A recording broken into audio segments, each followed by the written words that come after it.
শান্তিপুর গ্রামে ধনীলাল নামে এক শেঠ ছিল।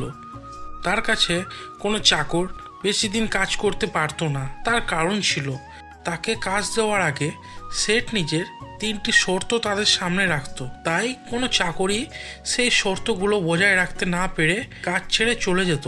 এভাবেই একদিন তাপস নামে একজন কাজের জন্য শেঠের কাছে আসে আর বলে, মালিক, আমি অনেক দূর থেকে এসেছি আপনার কাছে, কোনো কাজ থাকলে আপনি আমাকে দেন। এটা শুনে ধনীরাম মনে মনে খুশি হয় আর বলে, কি কাজ করতে পারবে তুমি? সব কাজ করতে পারবো মালিক। ভেবে দেখো, দোকান সামলানো, ঘরের বাজার থেকে জিনিস আনা, সব কাজ করতে হবে। পারবে তো?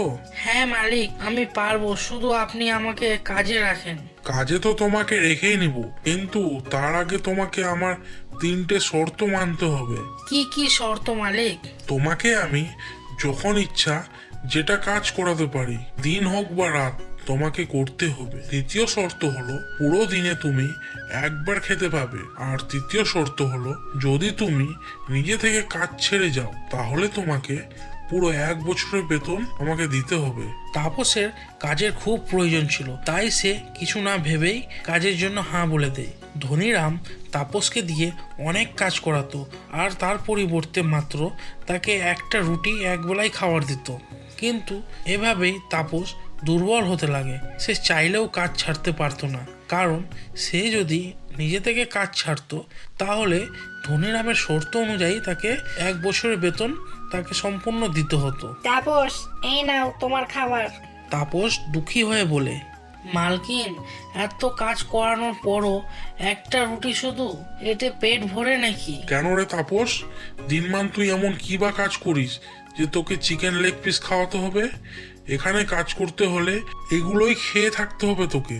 কিছুদিন পর তাপস ধনীরামকে বলে, মালিক, আমি আর এখানে কাজ করতে পারবো না। আচ্ছা, ঠিক আছে ঠিক আছে, কোনো সমস্যা নাই, কিন্তু আমার শর্ত মনে আছে তো? পূরণ কর আর এখান থেকে যা। বাধ্য হয়ে তাপসকে ধনীরামের শর্ত মানতে হয়। আর 1 বছরের বেতন তাপস তার মায়ের সোনার চুড়ি বিক্রি করে ধনীরামকে দেয়। আর নিজের গ্রামে ফিরে এসে নদীর ধারে মন খারাপ করে বসে থাকে। তখনই তার ছোটবেলার বন্ধু রিকি এসে বলে, আরে তাপস, কি হয়েছে রে তোর? তুই শহর থেকে কবে আসলি? তারপর তাপস নিজের ঘটে যাওয়ার ঘটনাগুলো সব রিকিকে বলে। রিকি সব চুপচাপ শুনে আর ধনীরামের ওপর তার অনেক রাগ ওঠে। তাই সে তাপসকে বলে, বন্ধু, তুই আমাকে ধনীরামের ঠিকানাটা দে তো, আর কিছুদিন পর তুই এখানেই আমার সঙ্গে দেখা কর। 2 দিন পর রিকি ধনীরামের বাড়ি আসে আর বলে, মালিক, কোনো কাজ পাওয়া যাবে? অনেক সমস্যায় আছি, যে কোনো কাজ দিলেই হবে।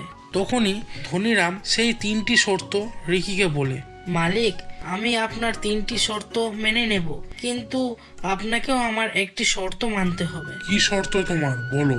যদি আমি নিজে থেকে কাজ ছেড়ে যাই, তাহলে আমাকে 1 বছরের বেতন আপনাকে দিতে হবে, কিন্তু যদি আপনি আমাকে কাজ থেকে বের করে দেন, তাহলে আপনি আমাকে 1 বছরের বেতন দেবেন কাজ না করে। তখনই ধনীরাম মনে মনে ভাবে, এরকম সুযোগ তো কোনোদিনও আসবে না, আমার কাছে কাজ করা অত সহজ না। ঠিক আছে রিকি, তোমার শর্ত আমি মেনে নিলাম। তারপর থেকে রিকি কাজে লেগে যায় আর ধনীরাম যেভাবে বলতো সেইভাবে রিকি সব কাজ করত। একদিন ধনীরাম রিকিকে বলে, আরে রিকি, গোডাউন থেকে চালের বস্তাটা এখানে নিয়ে আয় তো, আর মনে করে গোডাউনের তালাটা মেরে দিস। তখনই রিকির মাথায় বুদ্ধি আসে। গোডাউন থেকে চালের বস্তা বার করে গোডাউন খোলা রেখে দেয় রিকি আর ভাবতে লাগে, এটাই ভালো সময় আছে কঞ্জুস ধনীরামকে শিক্ষা শেখানোর। তারপর রাত্রে সব চালের বস্তা চোর চুরি করে নিয়ে চলে যায়। আর সকালে যখন সেট গোডাউন দেখে পুরো গোডাউন খালি দেখে অবাক হয়ে যায় আর রিকিকে বলে, কাল তুমি গোডাউনে তালা লাগাওনি? সব চাল চোর চুরি করে নিয়েছে। আমি তো তালা ভালোই করে লাগিয়েছিলাম, হয়তো চোর তালা ভেঙে চুরি করে নিয়েছে। ধনীরামকে এরকম অবস্থায় দেখে রিকি মনে মনে অনেক খুশি হয়। একদিন ধনীরামের স্ত্রী রিকিকে বলে, রিকি, তুমি বাজার যাও আর সেখান থেকে গ্যাস সিলিন্ডার নিয়ে এসো তো।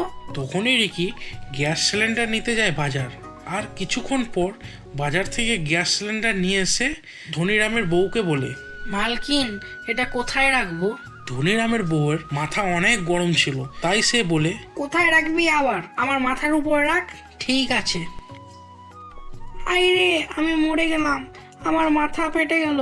তখনই ধনীরাম এসে রেগে বলে, তুই এটা কি করলি আমার বউয়ের সঙ্গে? তুই কি পাগল হয়ে গেছিস নাকি? বেরিয়ে যা এখান থেকে এখনই। আমি এখনই তোকে কাছ থেকে বার করলাম। ভেবে বলেন মালিক, আমার শর্ত মনে আছে তো আপনার? তুই এখান থেকে এখনই বেরো, তোর শর্ত আমি পূরণ করছি। তুই আমার সামনে থেকে সর এখান থেকে, তুই আমাকে কোনোদিনও মুখ দেখাবি না। এই নে তোর শর্তের 1 বছরের টাকা। ধনীরাম যখন শর্তের টাকা রিকিকে দিচ্ছিল, তখনই রিকি বলে, থামেন মালিক, আমি আপনার মতন লোভী না। আপনাকে আমি শাস্তি দিতে এখানে এসেছিলাম। আমার বন্ধু তাপস, মনে আছে তো? শুধু তার অত্যাচারে বদলা নিতে আমি এখানে এসেছিলাম। আপনি আমার বন্ধুর প্রাপ্য টাকা দিয়ে দেন, আমি এখান থেকে চলে যাব। এই নাও রিকি, তোমার বন্ধুর প্রাপ্য টাকা। তারপর রিকি সেখান থেকে চলে যায় আর তার বন্ধুকে বলে, এই নে তাপস, তোর পরিশ্রমের টাকা। তখনই তাপস বলে, আজ তুই বন্ধুত্বের দায়িত্ব পালন করলি রিকি। তখন তারা অনেক খুশি হয় আর সেখান থেকে বাড়ি চলে যায়।